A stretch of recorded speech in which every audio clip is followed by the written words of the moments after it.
Hi guys, in today's video I'm going to do a makeover on this cute little bench that I found while thrifting one day. I loved the color of the wood tone and I loved the way the bench was made. I thought it would be a perfect fit for this space here that I have in my kitchen as I come in from the garage.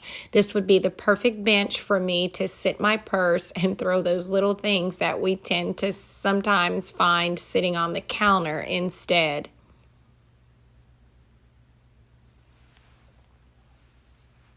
You guys, as you can see, I paid only $4.99 for this, and I think that was an absolute steal. All it needs is a little TLC, and I'm willing to put in the elbow grease to get it done. I'm starting by sanding it down. And don't worry about that little piece. It's going to get fixed, and you'll see later.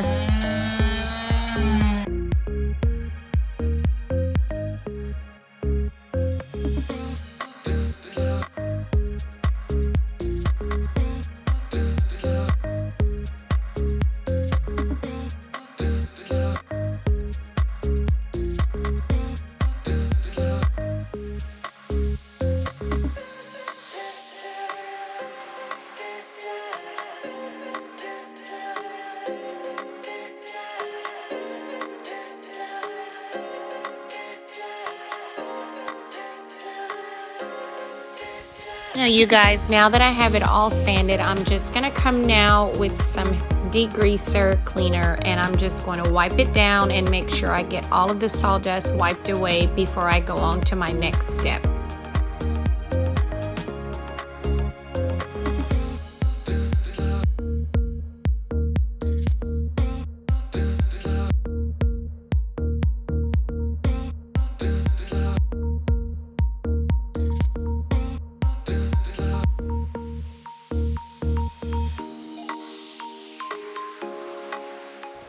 Now that I have it all cleaned, I'm going to come in now and I'm going to do bleaching treatment to try and bleach the wood. I want to lighten it up just a little bit, but not too much.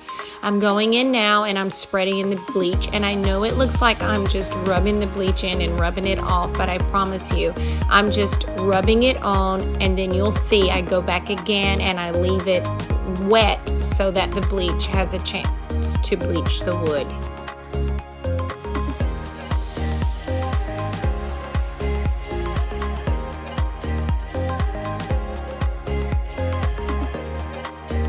And you guys, here's a look at what it looks like when it's all done. I absolutely love it. The color is perfect, you guys. The little imperfections are perfect. I want it to just give it a good cleaning and sand it down and bring the colors out so that they're a little bit lighter. But I also want it to leave some of the imperfections to make the piece look old and not so new. And I think I did just that. It looks great.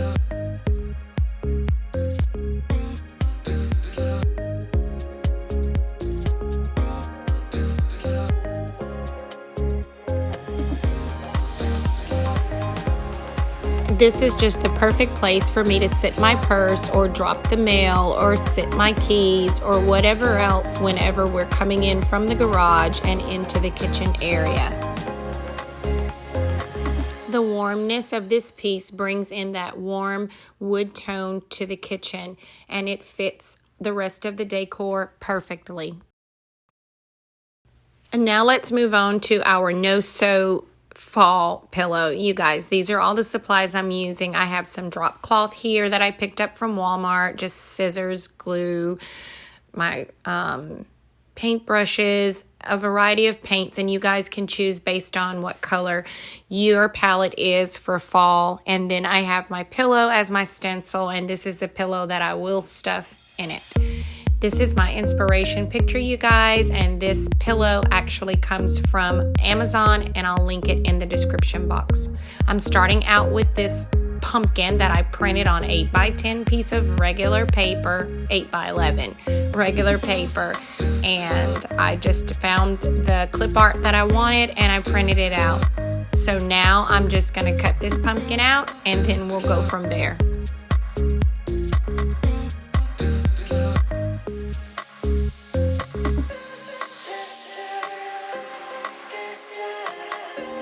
And now that I have my pumpkin stencil cut out, let's move on to assembling the pillow.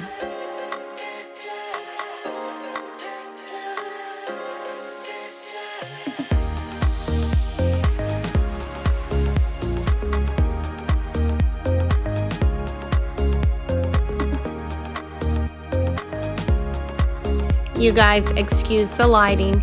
I am going to start by just cutting around my pillow, and I'm remembering to leave enough space so that I am allowing for a seam. And you guys, it's an afterthought, but I should have made the flap pillow where you put your pillow in and then fold the flap over. But I wasn't thinking I'm not going to leave this pillow in here all the time, and I need to be able to get it out. So you'll see later on what I do as a temporary fix, and I'll probably go back later on and add some stuffing to this pillow and close it up the right way so that it stays that way all the time. But anyway, guys, let's get going.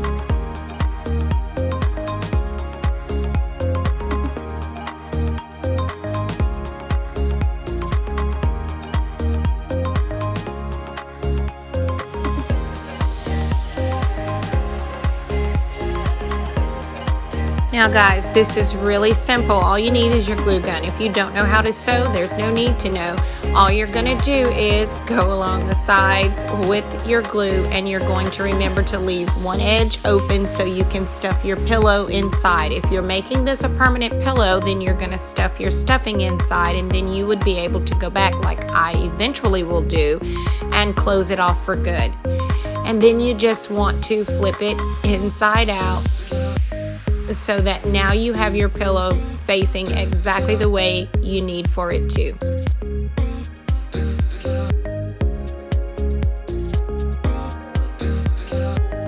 So now the fun part. You guys, this is so therapeutic for me. I'm just going to center my pumpkin on my pillow cover the way that I want it to be, and then I'm just going to trace around the edges. You guys, while I'm tracing, I'm also going to go in and I'm going to do the details on the inside of the pumpkin as well.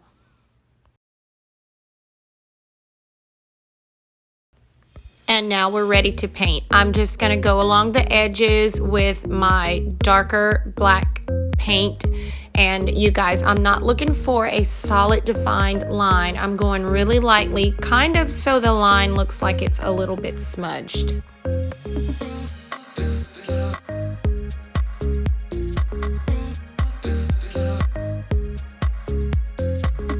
And now I'm going to go in the inside of the pumpkin and I'm going to do my shading, and then I'll start painting.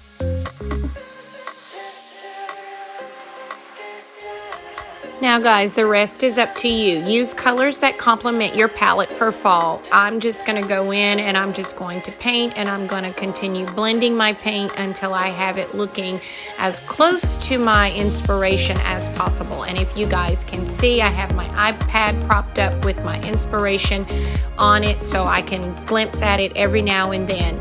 And I'm not trying to make it look perfectly like my inspiration, but pretty close to it. So you guys just watch me as I paint.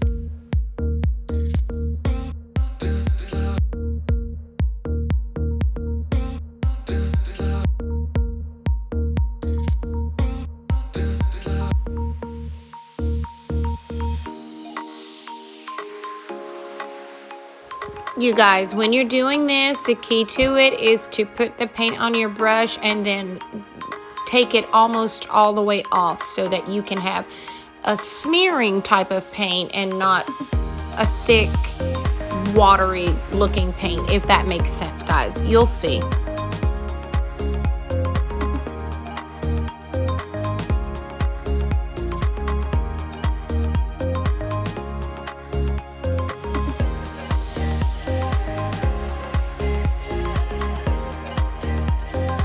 And now it's time to paint the stem. Is that what it's called, guys? A stem? I think so.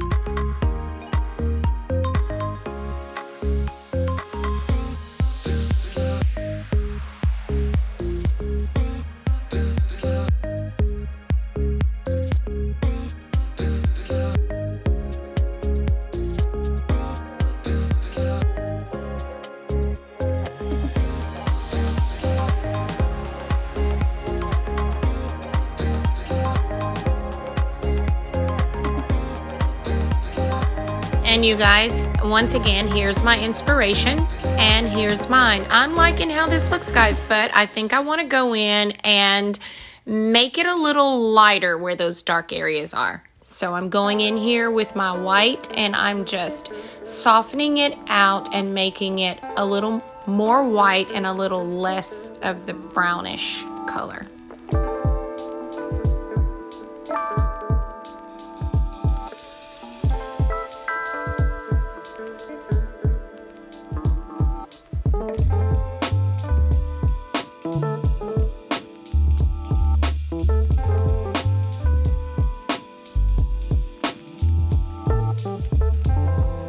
And you guys just take your time and do you. You don't have to be an artist to do this, and it doesn't have to be perfect. The canvas is going to make it turn out to look like it's a work of canvas.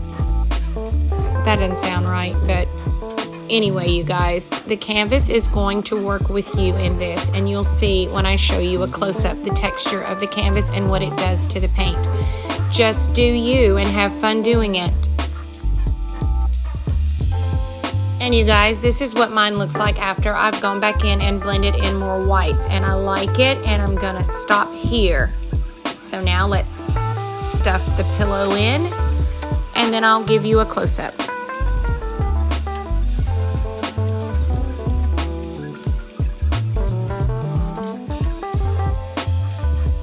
Now guys, this is my temporary fix. I'm just putting a little dot of glue on each corner and then a little in the center, and that will allow me to open this back up when I'm ready to take this pillow out.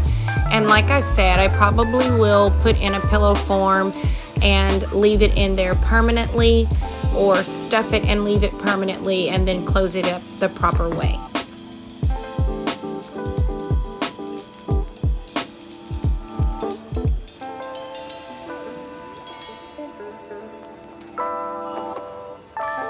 And you guys, here's the finished product. Is this not the cutest thing? And you guys will see when I decorate for fall how this fits my decor perfectly. It's not gonna stay here on this bench because remember, I need this bench for my purse and my keys and my other stuff. When I decorate, you will see where it finds its fall home. And you guys, here's a close-up of what I was saying about the canvas drop cloth and how it will work with you and your paint. It just gives it that really beautiful textured look anyway. So again, when you're doing this, just choose colors to your liking and just have fun enjoying doing this little thing and making it your own. Well guys, that's it for this video. Thanks for watching. You guys don't forget to subscribe. Don't forget to hit the notification bell so you're notified every time I upload a new video. And please like, comment, and share. And you guys, don't forget, it's all the little things in life that give us the sweetest, prettiest little pleasures. Enjoy the little things, guys. I'll see you next week. Bye-bye.